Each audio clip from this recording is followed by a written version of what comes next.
Okay, good morning, everyone. We are being recorded, and you should all get a little icon on your screen that says that we are being recorded. I've also enabled live transcription. For anyone who needs that, please feel free to message myself or Allison Eisinger if you're having any trouble with that. So I will introduce myself. My name's Sarah Robbins, and I work here at the Seattle-King County Coalition on Homelessness. And my co-presenter, Chad, are you on yet? He just joined. Oh, okay, great. And I will also introduce Chad. Chad Vaculin is also going to be presenting. He works at Evergreen Treatment Services with the REACH program. And the REACH program has been doing quite a bit of outreach to folks that are living unhoused, helping them get EIP payments. So he can really give you some hands-on first person experience. So thank you. The title is pretty self-explanatory here: stimulus payments and how to help, how you can help people in this last period of time get their stimulus payments. A little bit of background, as most of you know, there have been 3 economic impact payments, also called stimulus payments, stimulus checks. And we are coming to a hard deadline here on November 15th. So the application process for EIP number 1 and EIP number 2 is November 15th, 2021. Past that, folks are not going to be able to claim those stimulus payments. Stimulus payment number 3, which is the,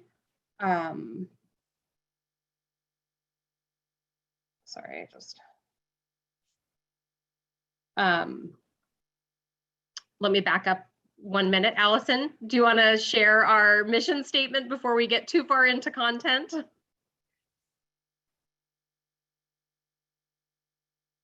Thank you, Sarah. I'm so sorry. I did not mean to interrupt your flow. I apologize. I just wanted to make sure that folks who are joining us who might not be familiar with the coalition get a little bit of a reminder. The Coalition on Homelessness is a membership organization. We are the Seattle-King County Coalition on Homelessness. We cover the whole of King County, and our mission is to mobilize our community to challenge systemic causes of homelessness and to advocate for housing justice. This topic is, of course, squarely in the mix, and I'm just going to turn things back to Sarah and to Chad. Thanks. Great. So a little bit on EIP number 3. So those of us that have received EIP number 3 already, we all received that as an advance payment on our 2021 taxes. So if folks want to get EIP number 3 past November 15th, 2021, they will have to file 2021 taxes once that tax filing opens in 2022 to be able to get that payment past this deadline. Let me see if I can get my slides here. So the easiest way for all of your clients that are not required to file taxes is to use the non-filer portal, which is this website, this getctc.org.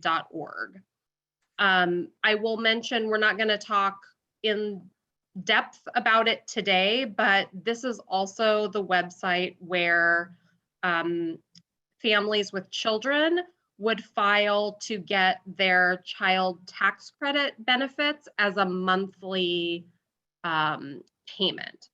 And so if folks want to get that credit as a monthly payment as opposed to a as part of a tax return, so clients that don't normally file taxes and want to receive this, they also need to do this by November 15th. Otherwise, they will have to file 2021 taxes to be able to get the credit for 2021. And then, you know, going forward, this portal may or may not open again in the future for other purposes. I do want to back up a little bit. I want to give a little bit of context as to how the coalition got involved in helping people get economic impact payments. So our partners at provider organizations, at REACH, at some of the food banks, at Salvation Army, UGM, Compass, places where people get mail, people that are unhoused get mail. Providers discovered in mid 2021 that folks were not getting stimulus checks. They were applying either through tax filing or through the original non-filer portal, and the checks were not coming. And so the coalition and those partner organizations did some inquiries with the help of Representative Pramila Jayapal's office and Senator Patty Murray's office. We were able to inquire with the IRS to figure out why people weren't getting their checks. What we learned is that places where people get mail, where lots of stimulus checks were going, places like Compass, REACH, those addresses got flagged by the IRS as potentially fraudulent because a large number of checks were going there, and the IRS stopped sending checks. Which is obviously highly concerning because lots of people that really needed this money were not getting this money. So with the help of Representative Jayapal's office, we were able to get all of those addresses unflagged. And once that issue was resolved, all of the checks got sent essentially all at once, all of the ones that had been flagged. And I think, you know, there was one day at Compass where they got over 500 stimulus checks for folks. So that's how the coalition got involved in advocating around the flagged addresses. And so with that, we have continued to do advocacy around EIP and some of the barriers that people that are unhoused have faced. And when we were meeting, we had a meeting with the Department of Treasury and some staffer at the White House last week. They informed us that this November 15th deadline was a hard deadline.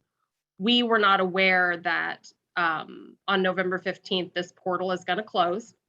And that this was going to be, you know, 2 weeks for folks to get these payments. So we decided we would do everything we can, including this training, to try and get the word out to get as many people these payments that they're entitled to as possible. So a little bit specifically about this portal. If an individual did not receive one of the first 2 EIP payments, and they are not required to file a tax return, this would be the correct filing tool for people to use. It's pretty straightforward. It's short. I'm going to let Chad talk specifically about what's in the portal.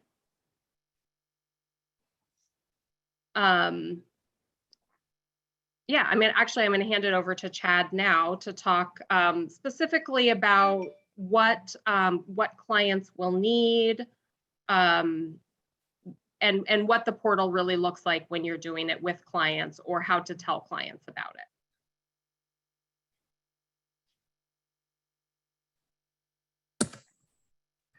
All right, thanks, Sarah. So that's a pretty good overview. It's the website itself is, or the portal itself is a fairly new thing. It's a little bit different than what the original non-filer portal is. And to be honest, it's a lot more user friendly. So that is a good thing to, you know, when we're out in the field, working with our clients, it's something that we can do, you know, with them just on our smartphone or tablet or something like that. So it is pretty user friendly, which is a good thing. All the information that the clients will need is, you know, just their basic information. So a social security number or individual tax identification number. If you are claiming for the childhood tax credit, you also need those numbers for everyone in the household. A lot of the people that Reach is working specifically are just trying to get the stimulus checks. So that kind of doesn't apply for a lot of our folks, at least. You also need, you know, a reliable mailing address and some sort of contact information. So that's really important. Just to like finish up through the authentication process to complete the actual portal. So what we have been doing at Reach has been using like signing people up with an email address, and that will just, if they don't have one already, so we just do it really quick through Gmail or AOL or something like that. And once you submit that email address, it will shoot back an email to that address just to confirm that, you know, that is actually you that is doing it. And that's how you get confirmed that your application went through in the process. So that is one important thing. And then if the person wants a direct check or a direct deposit, they would need to submit a little bit of bank account information to be able to do that. Almost all of our clients have preferred just to get the hard, like physical check. So that's what we've been doing. So once you get into the portal, there's, you know, probably, I don't know, 10, 12 questions that are all pretty straightforward. They're all kind of listed here. And most of them, you know, that our clients have not had really any issues with answering. So, you know, as you can see, it's like what your earnings were, if you filed taxes this year or for 2020 or 2019, where you lived previously in 2020, just some basic information about yourself, name, date of birth, social security number, et cetera, anyone else in your household that you're trying to claim. And once you put all that information in, it kind of spits out like, and saying like, hey, based on what you gave us, this is what we think that you are eligible for. And then you can kind of take a look at that and make sure that that is accurate. And then the next question is like what you have actually received. So, you know, a lot of our clients have received the first check, but didn't receive the second one. So we would say that, you know, we received the $1,200 original EIP check, but didn't receive the $600 one. And you kind of enter in where you want your new payment to go. And then based off of that information of what you've claiming and what you're eligible for, it will say like, this is what's remaining to be owed to you. And once that happens, you can just put it all through and submit the application. And within, it's kind of varies a little bit. I'm not sure exactly to give you a clear timeline, but like sometime definitely in the next like 24 hours, it will send an email to, or a text message if you put a number in to the client or to you if you use your own email about whether that submission was accepted, or like in a couple instances, some of our clients were not accepted because they had already, in fact, like already received one and they kind of got confused or something like that. So that will be like the confirmation whether or not it actually went through. And one like really kind of thing in our outreach that's kind of been tricky to do is that you can only use one email per person. So, like I couldn't personally sign up 10 people, using my specific email address. So we have had to, create emails on the fly with a lot of our clients that don't have access to an email address or forgot a password or something like that. So I think just getting familiar, if you aren't already, with creating a new email address is an important thing to do before you're working with a client, because a lot of the people we're working with don't have access to an email in the moment right then. So, and the other thing that we have that's kind of been helpful in a way is that we've been told through the Treasury that if people can't like necessarily remember exactly if they got which checks and what they have received and what they haven't received, that if you overclaim accidentally and make a mistake, it's not going to like have any like seriously negative consequences to the client. It's just going to maybe like make the processing time a little bit longer than it would otherwise. Jody, I see your hand up. You got a question? Go ahead.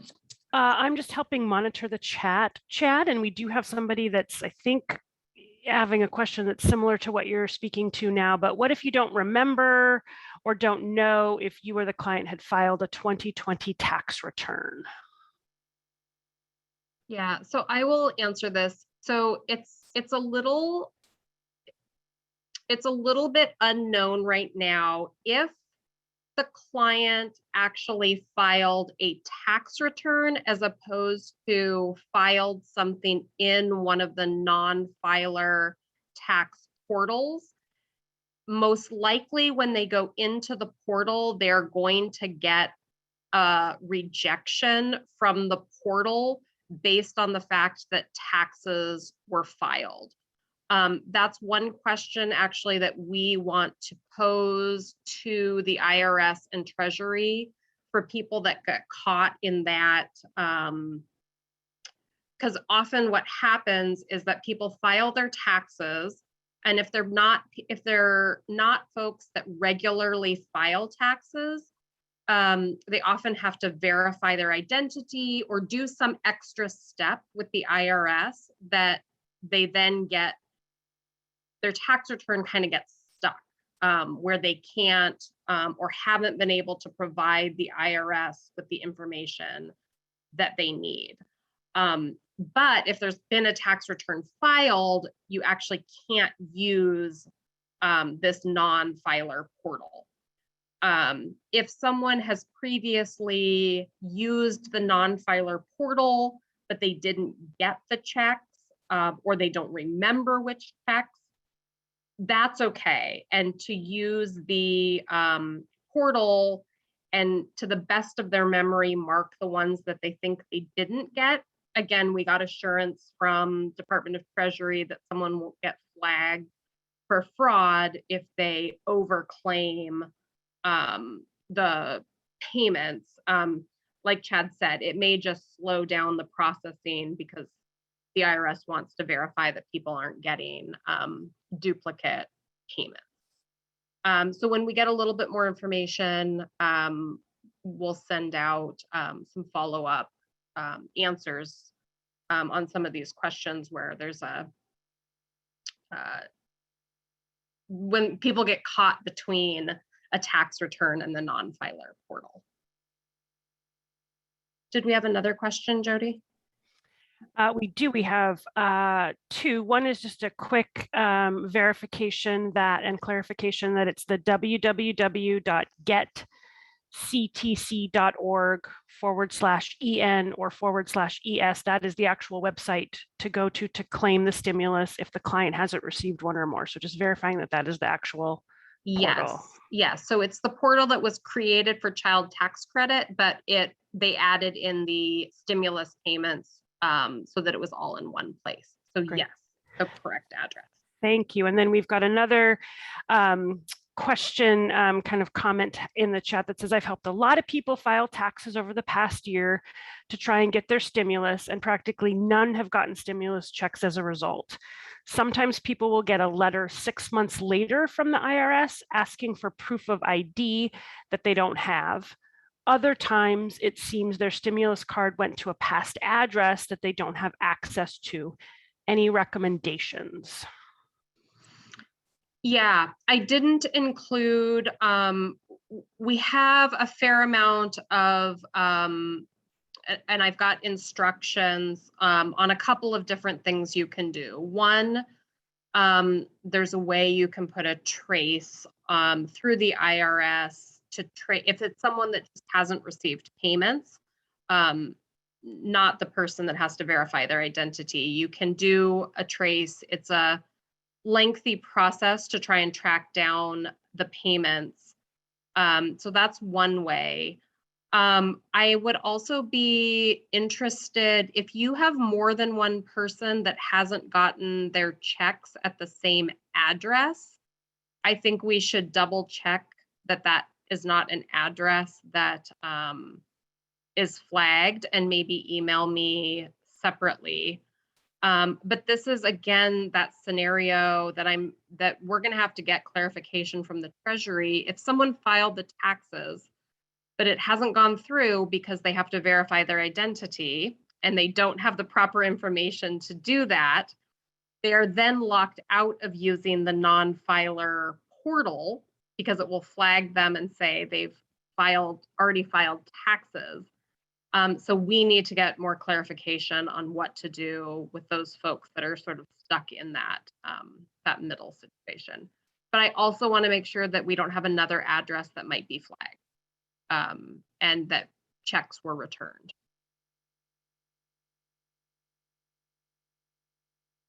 Is that okay? Great.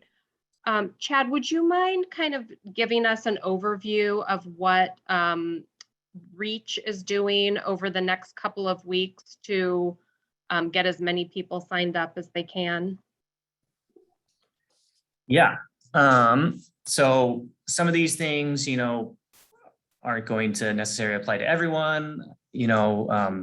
Other organizations and folks might have like different ideas that like suit them as well. But this is just trying to give people, a few ideas of how we have are planning to respond to this and what we've done in the past. And if other people have ideas, we're happy to hear those as well and see if we incorporate some of those into our daily work. But since we found out about the deadline last week, we have done a number of things that kind of just like prioritize this for our clients. So one of those things is we've kind of incorporated weekend shifts for folks that can, for some of our employees to volunteer to do a little bit of overtime work to specifically go out into the field and outreach folks who may not, have access to this otherwise, and try to help get them signed up that way.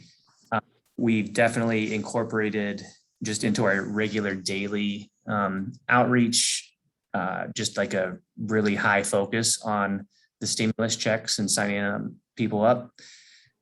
We've also been able to purchase, some track phones and some data plans for folks that we've been able to, just because of the sheer capacity challenges that we have, we're not going to be able to sign up every single person just on our own. So giving them the tools that they need to be able to sign themselves up is a plan that we have as well. So giving them the phones and like instructions how to do that.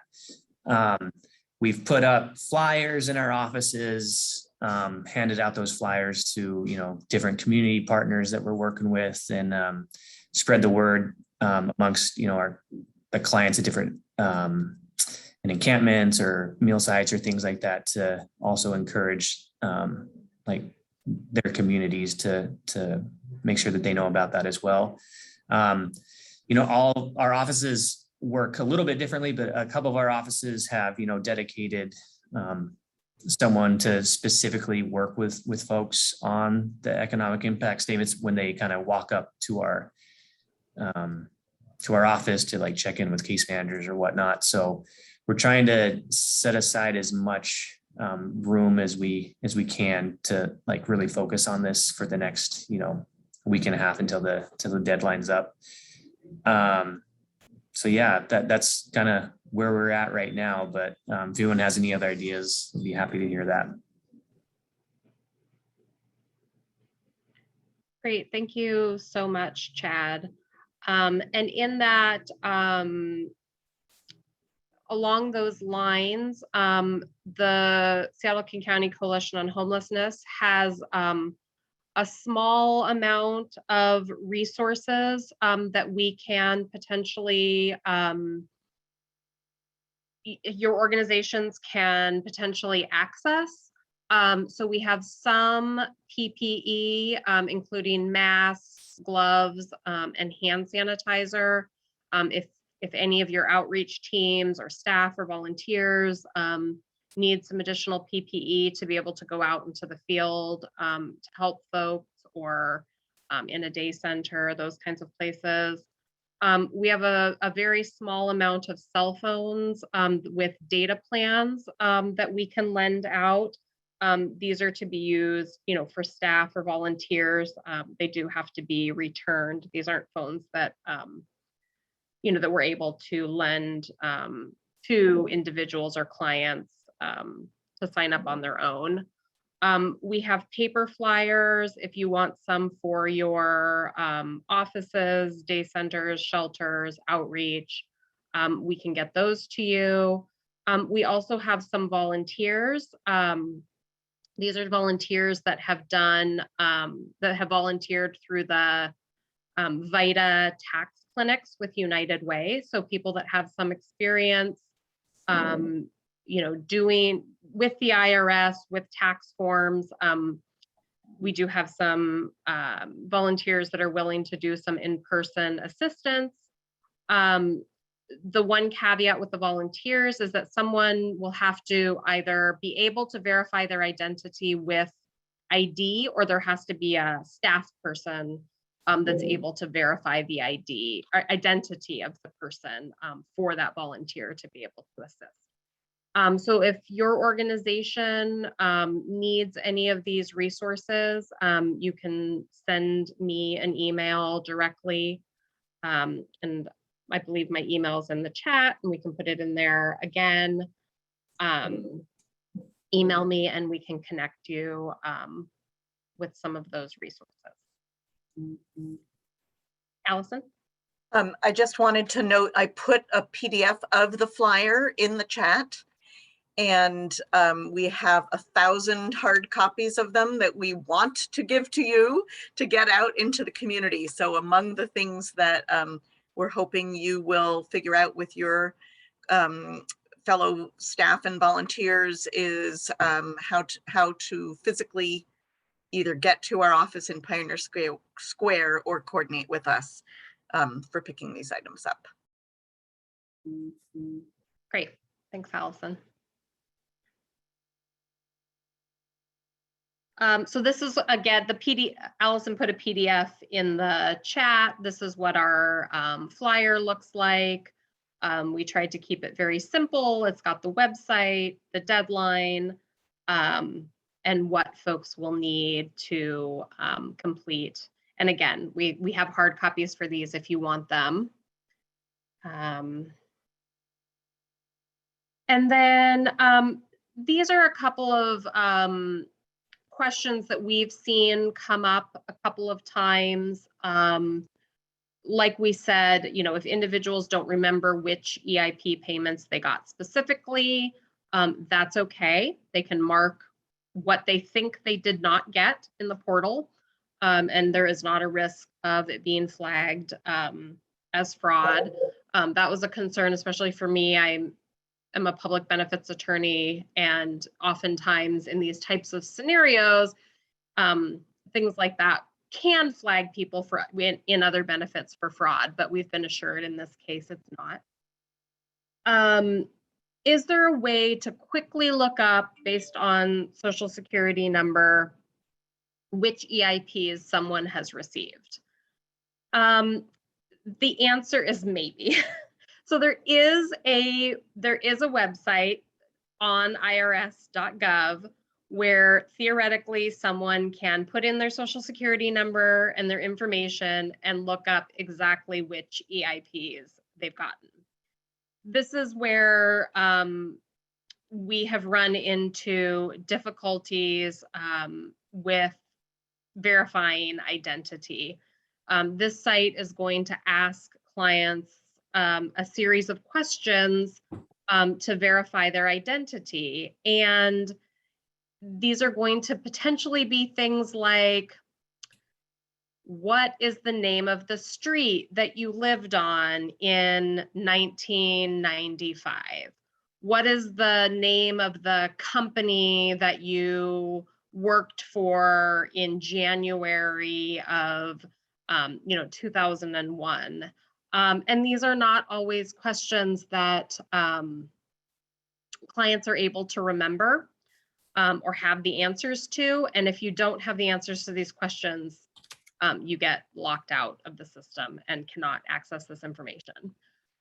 We have talked with the Department of Treasury about this being a barrier for clients that are living unhoused. They have recognized that and seem open to, in the future, trying to come up with some alternatives. But for now, there's an easy way if you can answer the questions, not an easy way if you can't answer the specific questions that come up. Can individuals get any of the EIPs past November 15th, 2021? Again, they can get EIP 3, but they're going to have to file 2021 taxes when the tax filing opens in January of 2022. And then can the non-filer portal be used past November 15th for EIP number 3? The portal is going to close on November 15th. It may open sometime in the future, potentially for EIP 3 or other benefits that may come about in the future, but I don't think we can rely on that. We just have to, we know it's closing on the 15th, and we have to assume that it won't reopen. I also just wanted to bring to everyone's attention for the city of Seattle, there is also the Seattle Relief Fund that is currently open, also with a deadline of November 15th. And so eligibility, someone must live in Seattle or be a Seattle Promise student, or have a child in Seattle Public Schools, or an artist, cultural worker with a studio or rehearsal space in Seattle.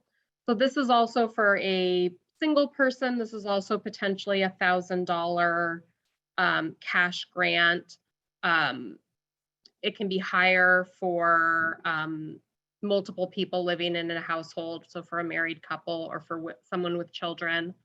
I won't go through all of them. This is not a first come, first serve. This is not something, an entitlement. So not everyone that applies will receive it. There are priority groups, and individuals should mark, any and all priority groups that they fall into. And about 2 weeks after the deadline, the fund will notify individuals of whether they will be getting a payment or not. It's a little bit different, but just wanted to make sure that everyone was aware of the Seattle Relief Fund as well. And that's the end of my slides. Does anyone have any other questions? We can just kind of open it up to either putting questions in the chat or feel free to unmute yourself and ask questions.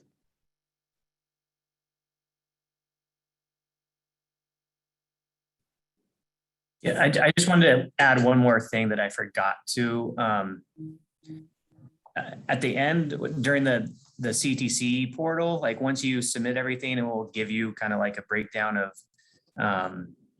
what payments you should be receiving. So like the child tax credit payment, the recovery rebate credit. So that's the stimulus checks, 1 and 2, and then like the third stimulus check. So in theory, we'll wait to see if this like actually works. I have my fingers crossed that it will, but in theory, if you claim your checks for 1 and 2 and haven't received the third one, this should automatically like claim it for you through this portal, and you should receive that payment as well. But we'll see if that actually works.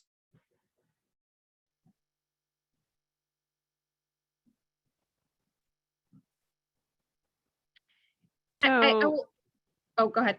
Oh, I was just going to say there's stuff in the chat, but yeah, go for it. Okay, so we got Lisa asking if a hard copy can be sent to folks' email, and I'm assuming that's a hard copy of the flyer. I don't know if that's something we're going to be posting on our website so people can have an electronic version and print that off the website or not. Yes, I will be later today putting the this recording and the slides and a PDF of the flyer up on our blog, and I will send an email to everyone that's registered with those links. Wonderful. And then we've got, I may have missed the answer to this, but what can someone do if they submitted a 2020 tax return and it was denied? Can they use the CTC form? Also, can someone use the form if they haven't filed 2019 taxes? So if someone filed, or hold on, I have to look at that question again.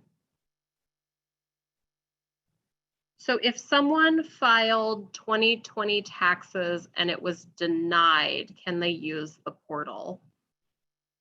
What do you think, Chad? I mean, it's worth a try. Yeah, I don't think it's going to hurt anyone. It's not going to hurt. I'd be curious to know like why it was denied. If someone, the portal is specifically for people that have not filed taxes. So just, I would assume if someone had filed 2020, it's not going to go through. But, you know, there's so many variables involved that I'd be curious to know why it was denied. Are you saying like the stimulus check portion was denied, or like the tax didn't go through somehow, the filing?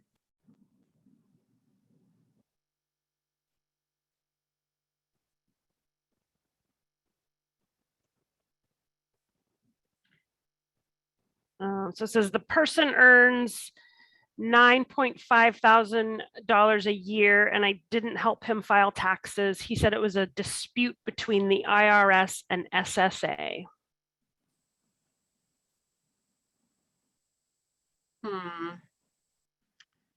I think it doesn't hurt to use the portal, to try to use the portal. That might be a scenario, and just see what happens. If that doesn't work, we could also try and get some technical assistance if you wanted to reach out by email. For someone that, what was the other question, Jody, about the 2019? Also, can they use the form if they haven't filed 2019 taxes? Yes, that's exactly what this portal is for folks that have not or do not have to file taxes. And then we have another comment question in the chat that says, given that COVID has affected many and delayed the whole process, Is there any dialogue happening to perhaps extend the deadline for requesting stimulus checks 1 and 2 into the next filing season? We asked that, and it did not sound like that the IRS was considering that. I don't think so.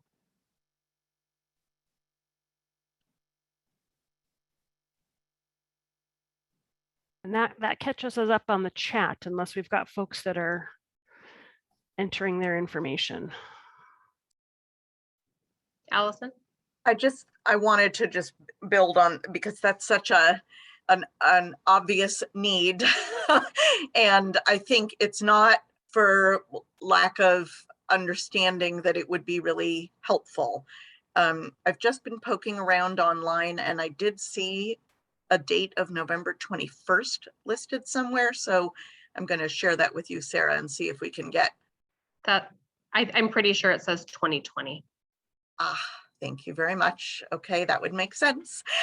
But I guess I do want to just go back to what you said at the beginning to inject a glimmer of some possible future hope, that we understand, you know, this is a lot to do in a week, and many of you on this call have already been doing it, and thank you. And also it is deeply frustrating to know that the people who in some respects need this money the most are really facing so many challenges to getting it.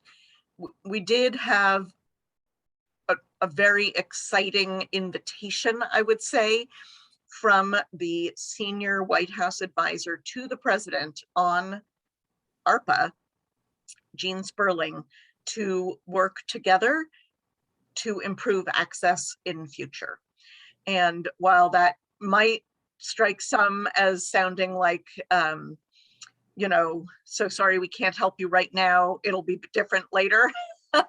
I do think that Mr. Sperling is indeed a very senior White House figure with the ability to make some real changes in access to federal benefits. So as you are going through this intensive week of attempting to reach as many people and help them as possible, I really hope that you'll bring back to Chad and Dawn and Sarah and the folks who've been working on this, your experiences and your suggestions, because we are hopeful that there will be a chance to do things differently for a variety of federal benefits in the future. That's it. And Sarah, I think we can still see your screen. Oh, Yeah.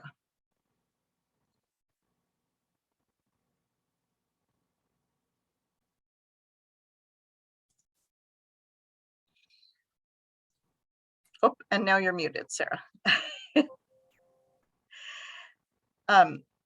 Maybe while Sarah is undoing that, perhaps we could hear if people want to put in the chat or just briefly share whom you have been working to help, or where physically or geographically your efforts are focused. And of course, any additional questions that you might have for Chad or Sarah or your colleagues on the phone, or the Zoom rather.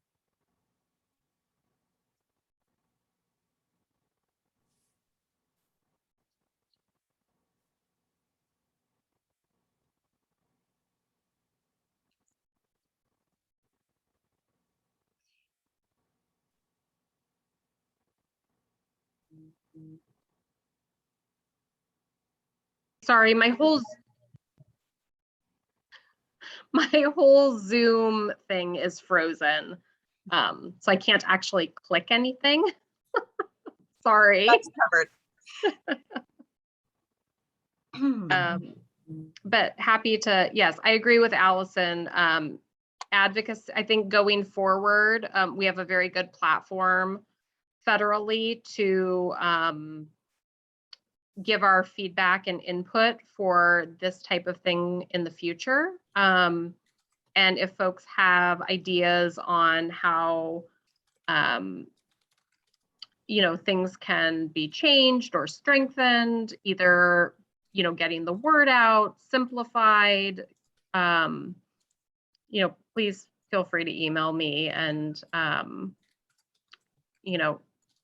all of you that are working directly with people doing this have the best information on how we can make things better.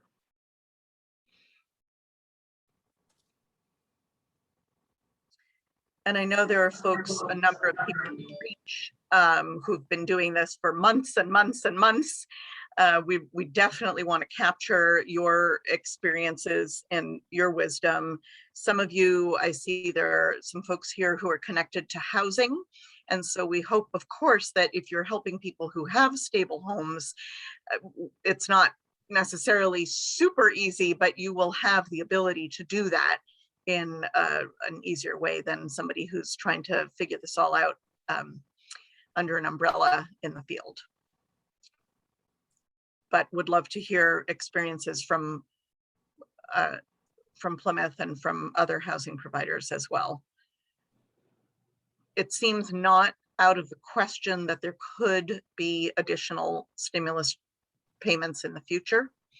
But we are also hoping to think about this in terms of access to other federal benefits, including food stamps and other resources. We would be able to verify their identity as a case manager. So that's why we went there. But Allison.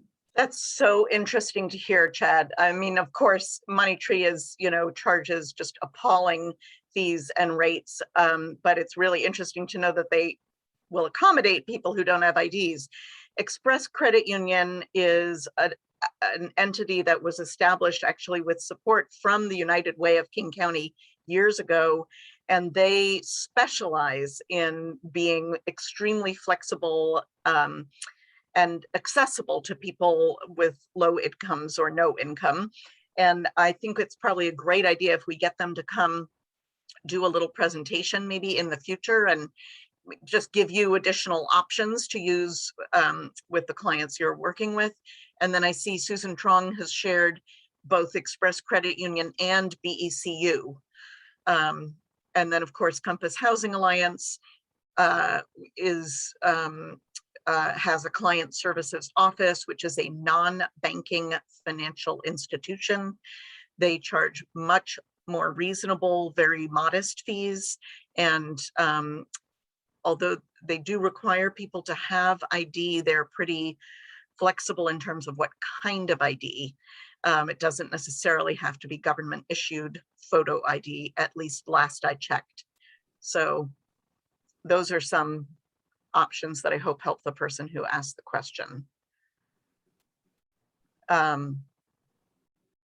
Yeah, I think what we'll try to do is quickly contact Express Credit Union and BECU and find out, to try to save some time for people in this week, and then see what we can share back. I mean, obviously Money Tree is better than nothing, but they're so awful.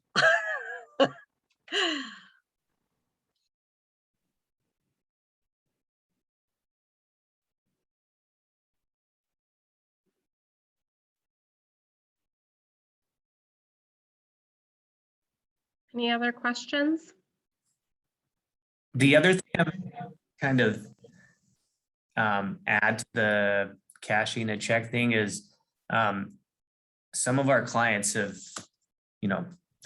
people are pretty savvy out there, and they kind of find ways. So if you just have a conversation, they might know better than some of us too. So.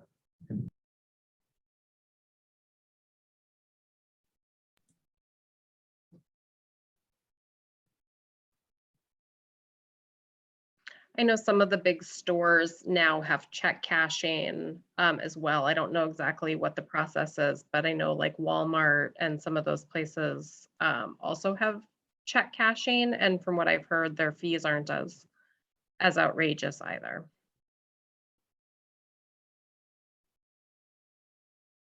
And since it's a check from the federal government, it may be easier to get cashed than some other kinds of checks. Is there anybody on this call from Compass?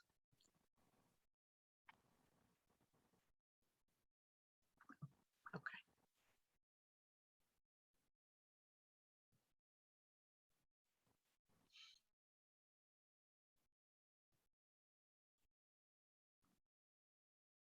Great. Well, thank you all very much for joining us this morning. Feel free to reach out to me with any other questions or comments, and I will try and get some of the questions that we didn't have answers to. I will try and get those answers, and we'll either post them on the blog or have some way of getting them out to everyone here. Thank you. Thanks everybody for joining us.